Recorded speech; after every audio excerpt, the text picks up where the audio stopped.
That sound you just heard? A $12,000 antique Wedgwood porcelain plate shattering across marble floors. And yes, that was the fifth one this week.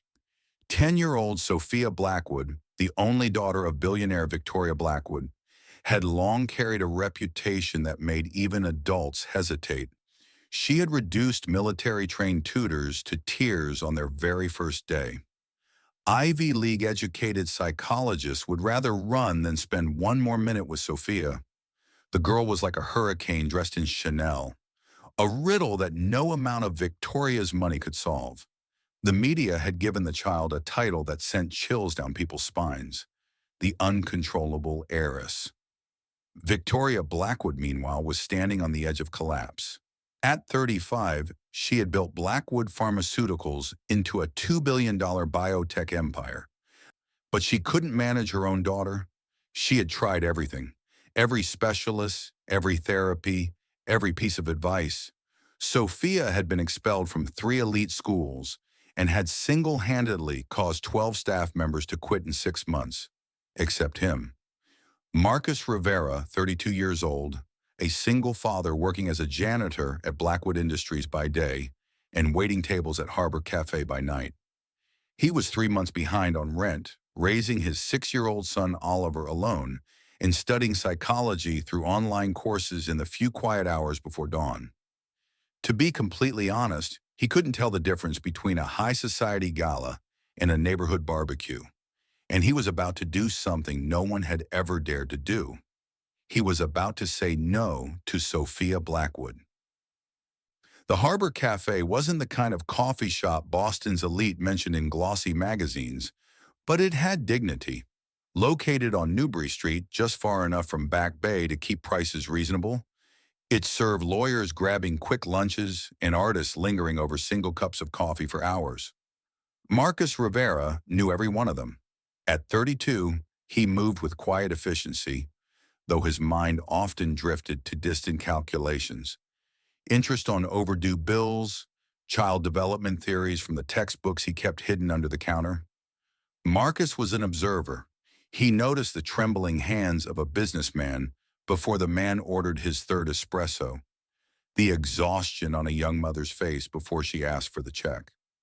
Marcus's life was controlled chaos: 2 jobs, nighttime shifts at the cafe, daytime janitorial work at Blackwood Industries, and a 6-year-old son named Oliver, the child Marcus had been raising alone since his wife Sarah passed away from cancer 3 years earlier. The medical bills had destroyed their savings. The grief had nearly destroyed Marcus. But he was still standing. The name Victoria Blackwood was something he knew only from Forbes covers.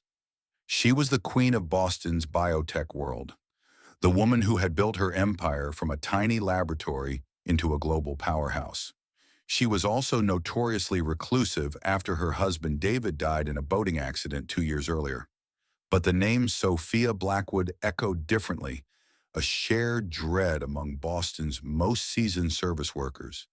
The girl was a legend, expelled from Pembridge Academy for coding spam software that crashed the school's email system, responsible for firing a team of 12 people by accusing them of contaminating the air with garlic odor.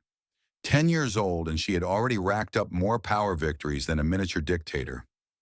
It was a drizzly Tuesday evening when the cafe's bell chimed. Marcus looked up to see a woman in a perfectly tailored black suit walk in, followed by a small girl who seemed to carry an entire storm field of anger around herself. He recognized the woman immediately: Victoria Blackwood. But today she looked less like the power queen of magazine covers and more like someone imprisoned in her own life. Her eyes, once known for their boardroom precision, held nothing but exhaustion. Sophia, on the other hand, was the complete opposite: dark brown hair tied in a neat ponytail, the crisp uniform of Cambridge Preparatory School, looking both polished and predatory. The girl didn't even have to try. Simply stepping inside made it feel like she'd claimed the entire room. "A table for 2, Victoria said softly, her voice gentle but strained. "Of course, ma'am." "This way," Marcus replied, leading them to the quietest corner of the cafe. The moment they sat down, the familiar performance began. "This chair is wet," Sophia announced, crisp and matter-of-fact, as if reading an indictment. "It's not, Sophia," Victoria sighed, not even checking. "It is. I can feel it. Disgusting." The girl glanced up at the ceiling. "And that light is buzzing. It's giving me a headache. I can't eat here." "Sophia, please, just 20 minutes." "No." The girl lifted her water glass. "This water tastes like metal. Are you trying to poison me?" Marcus stood there observing, not annoyed, not frightened, just the quiet attention of a man who had read too much about human behavior during sleepless nights. This wasn't a tantrum. This was a structured script, an attempt to control her environment. She wasn't angry. She was testing boundaries. "I can bring you bottled water, miss," Marcus said calmly. Sophia narrowed her eyes. Apparently, she wasn't used to people who didn't panic. "I don't want bottled water. I want the kind we have at the penthouse. The one from Norwegian Springs. This is just tap water." "That's right," Marcus nodded, unbothered. "The best tap water in Boston. Double filtered." Victoria looked up at him, a flicker of surprise crossing her features. Marcus held her gaze for a second, then turned back to Sophia. "I'm Marcus. I'll be serving you both today. Would you like me to bring you the best tap water again?" Sophia stared at him. The air tightened like a drawn bowstring. This was the moment when nannies fled, when managers apologized profusely. But Marcus simply stood there, notepad in hand, as steady as an anchor in a storm. "I want a grilled cheese sandwich," Sophia said, her voice dropping low. "But it has to be on multi-grain bread, not white. And I want Gruyere, but not aged Gruyere. Cut off the crust, don't cut it into triangles, cut it into squares. And if there's even a little brown on it, I'm sending it back." "All right," Marcus said, noting every detail. "Multi-grain bread, young Gruyere. No crust, square cut, no browning. I've got it." He turned to Victoria. "And for you, ma'am?"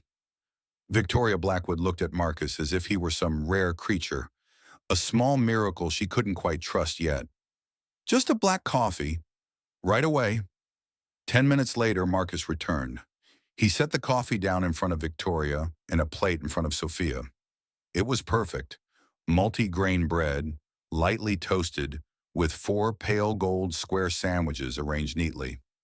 Sophia inspected it. She lifted one piece, smelled it, flipped it over, set it down. Then with one sudden, violent sweep of her arm, she sent the plate, the sandwich, and the full glass of water crashing off the table. The cafe went silent. "It's brown," Sophia hissed, her face pale. Victoria Blackwood collapsed into her chair, utterly defeated. She pressed her face into her hands. "I'm sorry," she whispered to the floor. "I'm truly sorry." Marcus didn't look at Victoria. He didn't look at the broken plate. He looked straight at Sophia. He could feel the entire cafe watching him. He saw the manager, Tom Holbrook, bursting out from the kitchen, face flushed red. This was it. This was the moment he would get fired because of a spoiled child's tantrum.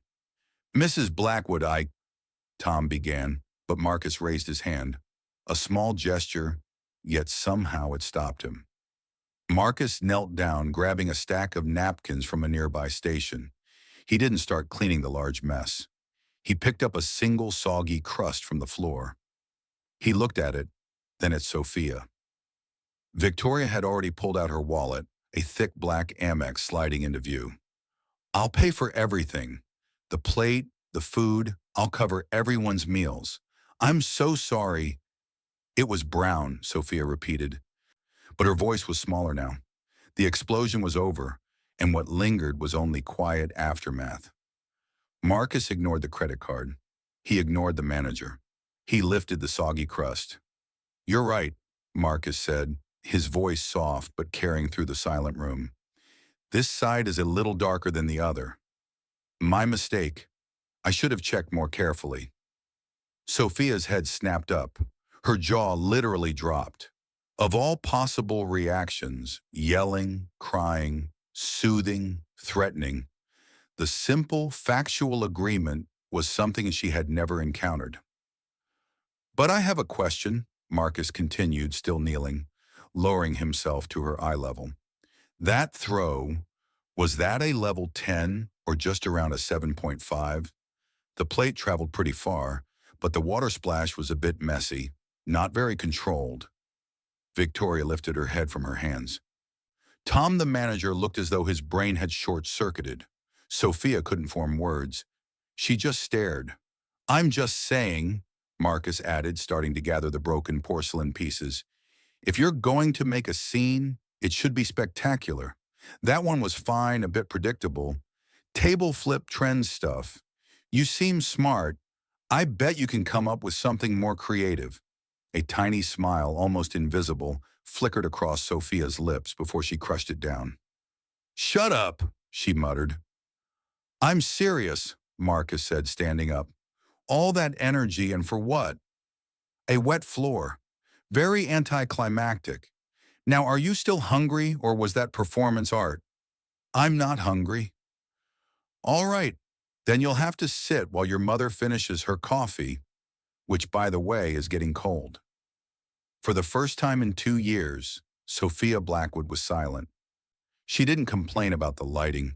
She didn't tap her foot. She just sat there watching Marcus clean the floor, her expression a mixture of deep confusion and something that might have been respect. 1 hour later, just as Marcus was about to finish his shift, Tom called him into the office. I don't know what that whole thing earlier was, Rivera, he said, rubbing his temples, but my heart can't take that kind of stress. Just don't do it again. Do what, exactly? Tom waved his hand dismissively, then handed Marcus his phone. Mrs. Blackwood's assistant just called. She wants you to call this number back. Said it's urgent. Marcus looked down. It wasn't just a string of digits. It looked like a summons. A cold feeling crept from his stomach up into his chest. Was he about to get sued? Or was he about to be offered something far beyond his capability? That night in his cramped apartment after Oliver had gone to bed, Marcus finally dared to call. Mr. Rivera, a woman's voice said through the phone, precise and professional. Mrs. Blackwood would like to meet you. Her car will arrive at your building within the next hour. Not a question, not a request, an order. 1 hour later, a sleek black Mercedes S-Class pulled up to the curb. When Marcus opened the door and slid into the back seat, he felt as though he had stepped into an entirely different dimension. The Blackwood Industries building rose like an arrow of glass and steel piercing the Boston skyline. Marcus was escorted straight to a private elevator, and when the doors opened, they revealed Victoria Blackwood's penthouse office. The room was vast enough to overwhelm, its floor-to-ceiling windows opening onto the dark expanse of Boston Harbor. The space was minimalist, cold, decorated with artwork that was probably priceless, yet strangely devoid of human warmth. Victoria Blackwood stood beside the window. Here, surrounded by power and wealth, she no longer resembled the exhausted woman from the cafe. She looked like a queen, formidable and composed. Mr. Rivera, thank you for coming. You didn't give me much of a choice, Marcus replied. A faint smile brushed her lips. No, I suppose not. Please sit. Marcus sat on the leather sofa, soft, deep, and almost certainly worth more than his monthly rent. I'll be direct, Victoria began. What I witnessed today, no one has ever managed that. You didn't indulge her, you didn't yell at her, and you didn't break. I was just doing my job. Victoria shook her head. No, you did more than that. You saw her. Others only see a monster or a paycheck, but you saw something else. What was it? Marcus paused. I saw a kid who's very good at her job, and her job is to make people leave. Victoria nodded. Exactly. She's burned through 7 nannies in 6 months, 3 behavioral therapists, Pembridge Academy, Cambridge Prep, and now she's about to be expelled again. I've run out of options. I can handle logistics problems worth billions, but I can't. Her voice broke slightly. I can't reach my own daughter. Mrs. Blackwood, I'm just a janitor studying psychology online. I'm nowhere near qualified. The qualified ones already failed, she said. They came with degrees and methodologies, and she devoured them in minutes. They're afraid of her, or they're afraid of me. But you're not. She turned back, her gaze intense. I want to hire you, Mr. Rivera. Not as a nanny, not as a tutor, as a companion. I want you beside her after school on weekends to do what you did today. Whatever that was. Marcus's head spun. I can't. I have a job. I have a son. I'll pay you, Victoria said without hesitation. $450,000 a year. Marcus froze. That number wasn't a salary, it was salvation. I will also, Victoria continued, cover full tuition for your master's degree at any school you choose, and I'll arrange the best after-school program in Boston for your son. Completely free. Why? Marcus whispered. Why me? Because you're the first person she's looked at without contempt in 2 years. And because you dared to call her performance boring. Before Marcus could respond, a voice cut across the room like ice. Victoria, you cannot be serious. A woman stepped out from the inner office. Tall, elegant, severe. Minimalist black dress, designer handbag, perfectly cut blonde hair. She looked at Marcus with pure disdain. This is a child, not a stray dog. You can't just pick up some man off the street. Isabella, this doesn't concern you, Victoria said, her tone instantly colder. Sophia is my niece. It concerns me entirely. Isabella Cross snapped. Then she fixed her gaze on Marcus. You're a janitor. What could you possibly offer? A consistent presence. Marcus replied steadily. Victoria clenched her jaw. Isabella. No, Marcus said, standing. She's right. I'm not qualified. I don't have prestigious degrees, and I don't belong in this world, but I have nothing to lose. Everyone else wants to keep their job, wants to impress you. I don't need your approval. Both women stared at him. If I agree, Marcus continued, I have conditions. 1, I'm not a servant. I'm not here to fix her. I'm here to be with her.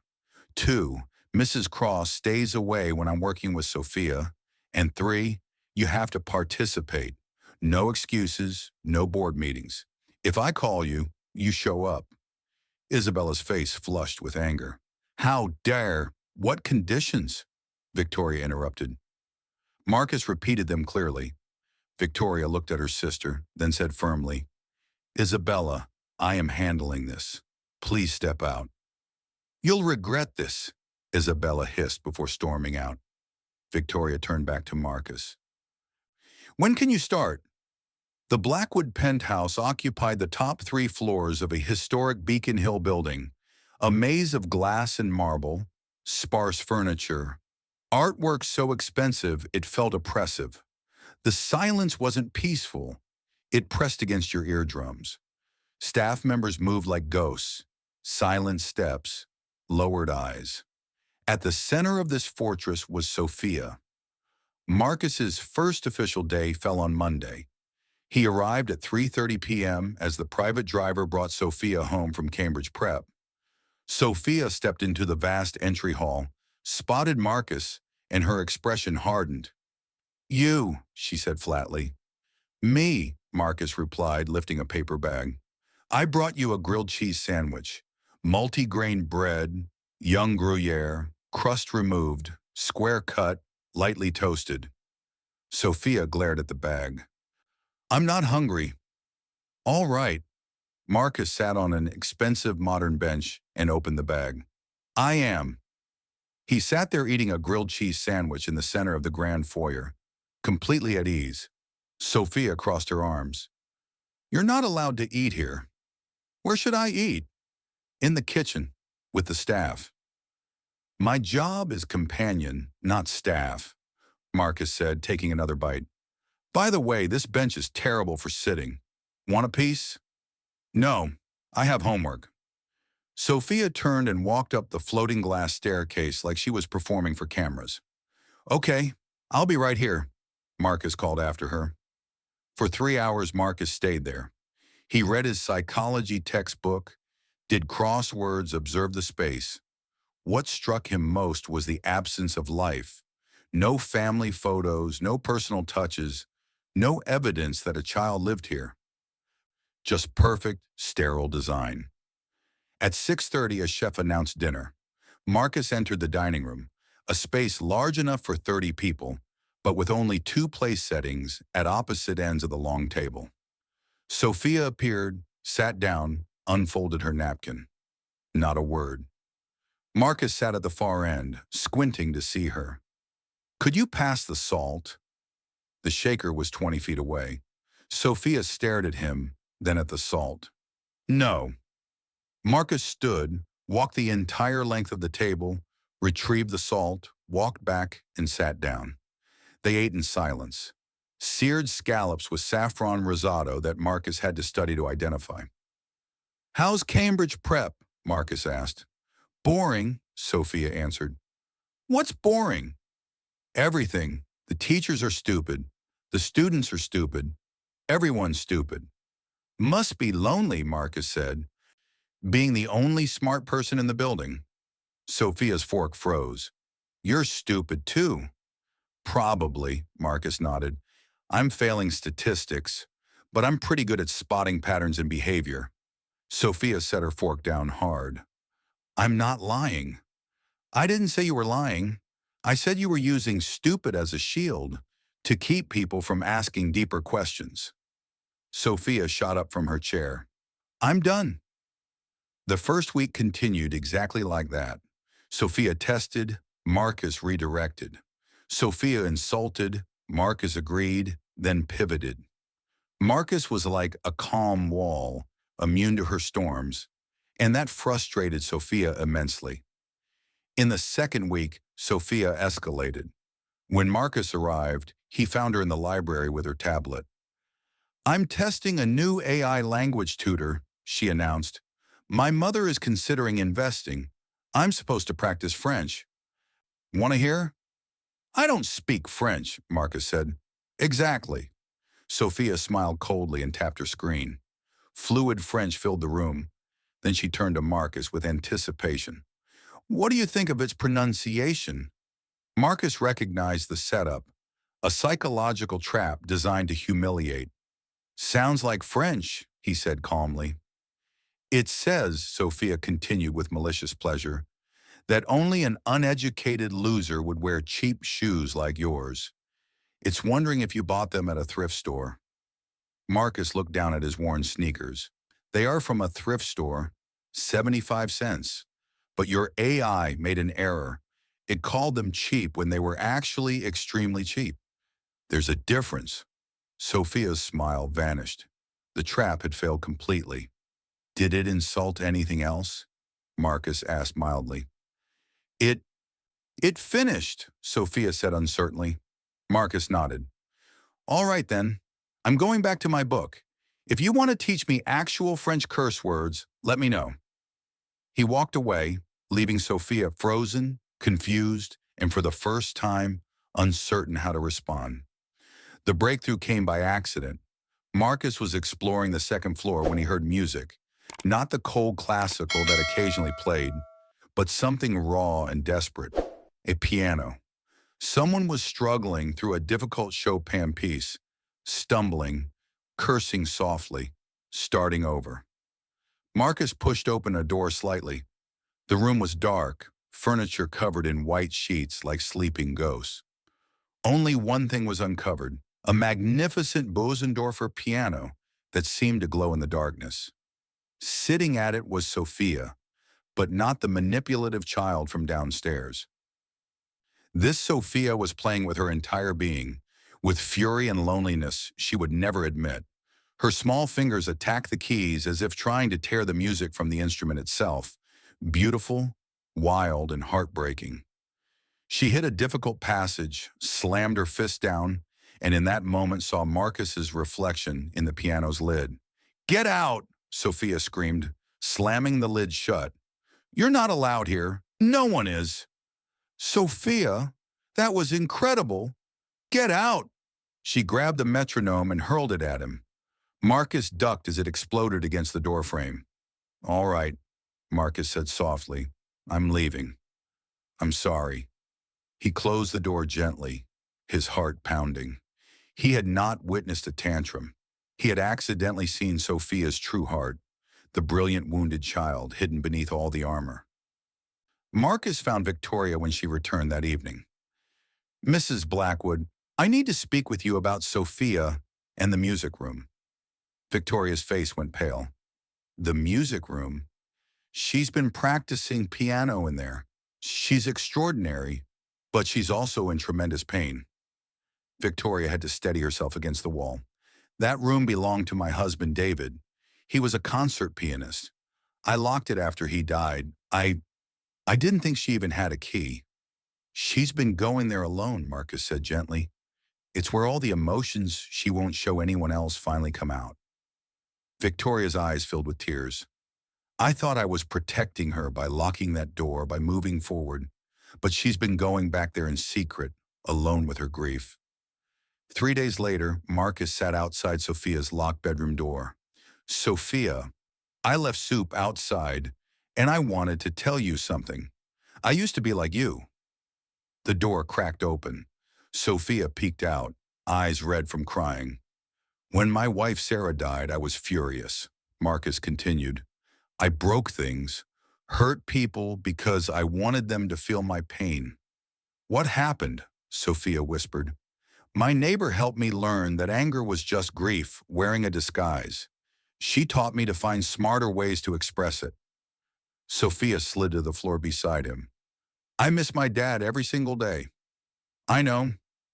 Everyone tells me to move on, stop talking about him. But if I stop, he disappears completely. With Oliver, my son, we still talk about his mom daily. She's still part of us because we keep her memory alive." Sophia's voice trembled. "My mom locked Dad's room. She never mentions him. It's like he never existed." "Not because she wants to forget," Marcus said carefully, "but because it hurts too much." That's when Sophia broke down. Real tears, not manipulative ones. "I was mad at Dad the day he died," she sobbed. "We were at the marina. He wanted to go sailing, but I wanted to stay home gaming. I told him I hated him." Marcus stayed quiet, letting her continue. He laughed and said, "All right, little princess, I'll prove sailing is fun." Then he went alone. The storm came, and he never came back. The last thing I said was, "I hate you." Marcus pulled her into his arms. "He knew you didn't mean it. Parents know." "No," Sophia shook her head desperately. "Aunt Isabella told me at the funeral that Mom's heart was shattered and she'd never forgive me. And Mom proves it. She locked Dad's room, never talks about him. She blames me."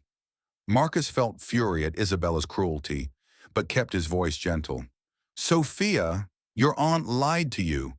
Your mother doesn't blame you. She's just broken in her own way." "I can't tell her," Sophia whispered. "Yes, you can, and I'll help you." Marcus called Victoria immediately. "You need to come home now. Sophia needs you."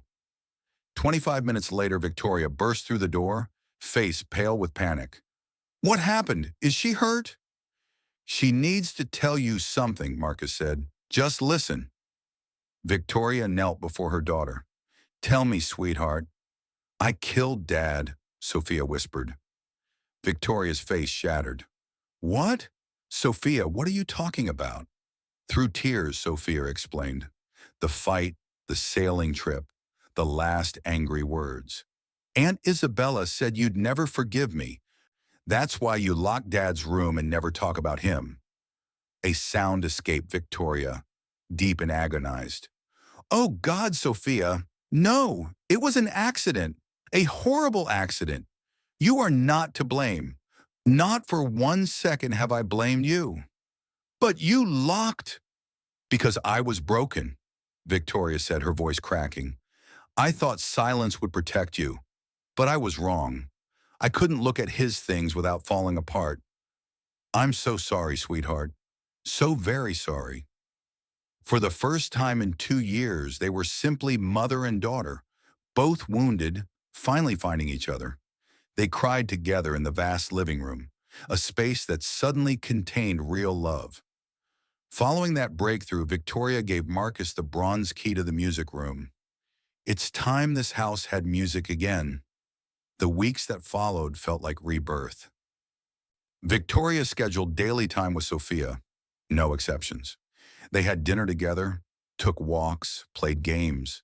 The music room became their sanctuary, where Marcus and Sophia spent hours at the piano. No, like this, Sophia would say patiently, repositioning Marcus's fingers. Feel the rhythm.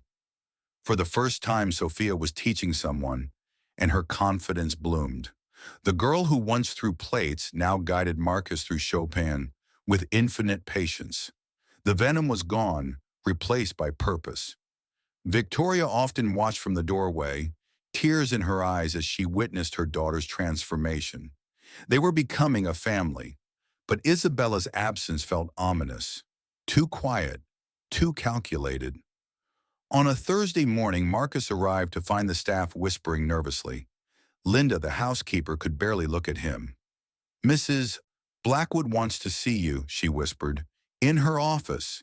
Mrs. Isabella's there. Marcus's blood chilled. In the office, Victoria stood rigid behind her desk. Isabella sat elegantly in a chair, wearing an expression of false sympathy that made Marcus's skin crawl. Marcus, sit down, Victoria said, her voice strangely flat. Where's Sophia? In her room, quite upset, Isabella replied smoothly. For obvious reasons. What reasons? Victoria swallowed hard. This morning I discovered David's diamond necklace is missing. The Cartier piece worth over $1 million. Marcus felt the floor shift. What does that have to do with me? Isabella leaned forward with practiced concern. Marcus, you have access to the entire house. When the necklace went missing, I felt obligated to check. She placed a white pawn shop receipt on the desk, dated yesterday. This was in your coat pocket. I called the shop. They have the necklace. The words hit Marcus like physical blows. That's impossible. I've never seen that necklace. I didn't take anything. Marcus, Victoria said, disappointment devastating in her voice. How do you explain this?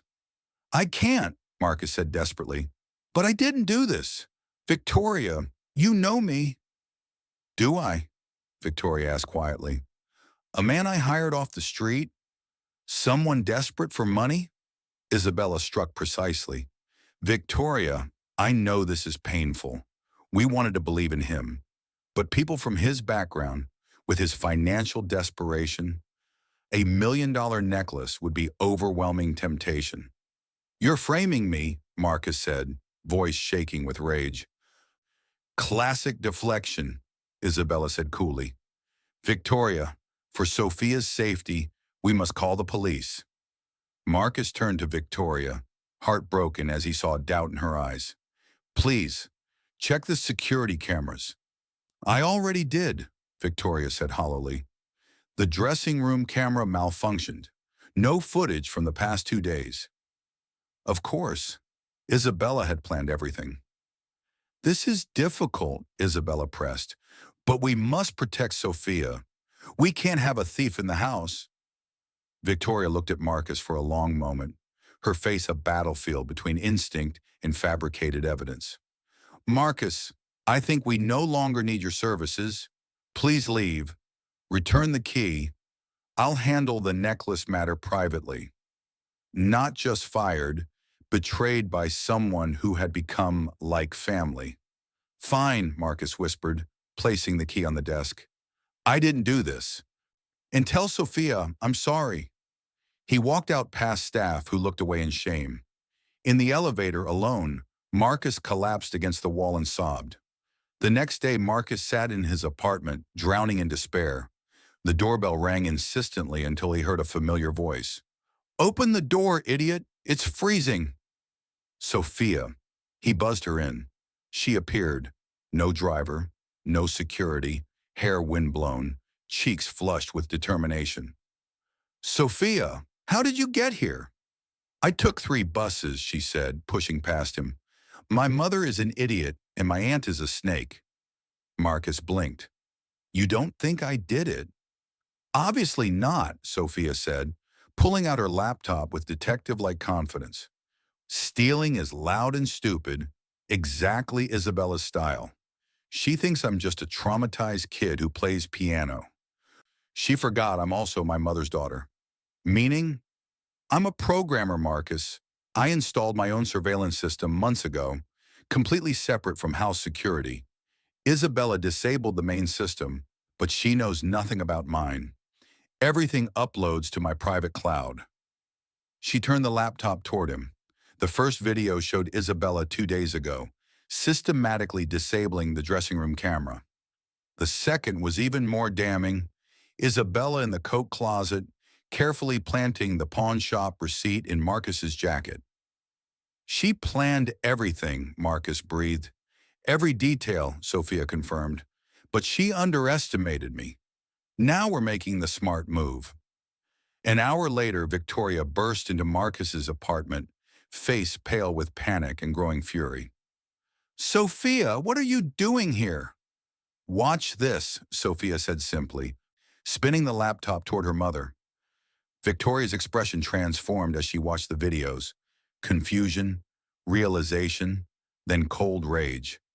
Isabella, she whispered.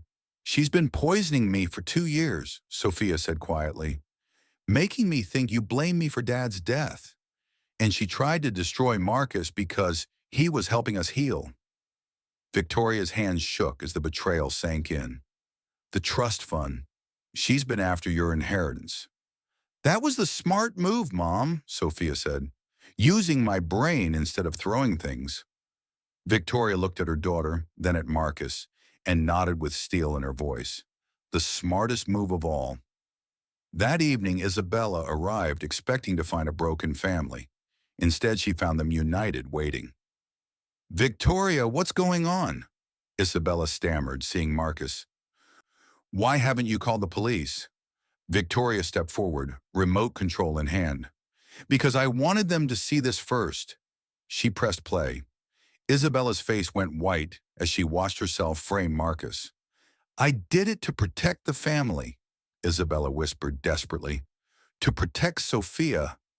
No, Victoria said, her voice cutting like steel. You did it for her trust fund. You manipulated a grieving child for 2 years and tried to destroy an innocent man. She pointed to the door. Get out. If you ever contact us again, I'll hand this evidence to the district attorney. I will destroy you completely. Isabella fled without another word. Victoria turned to Marcus, tears streaming. Marcus, I am so sorry. I should have trusted you. Marcus shook his head. Just promise me you'll keep building this family. I will. And I want you to help me. Victoria's voice strengthened.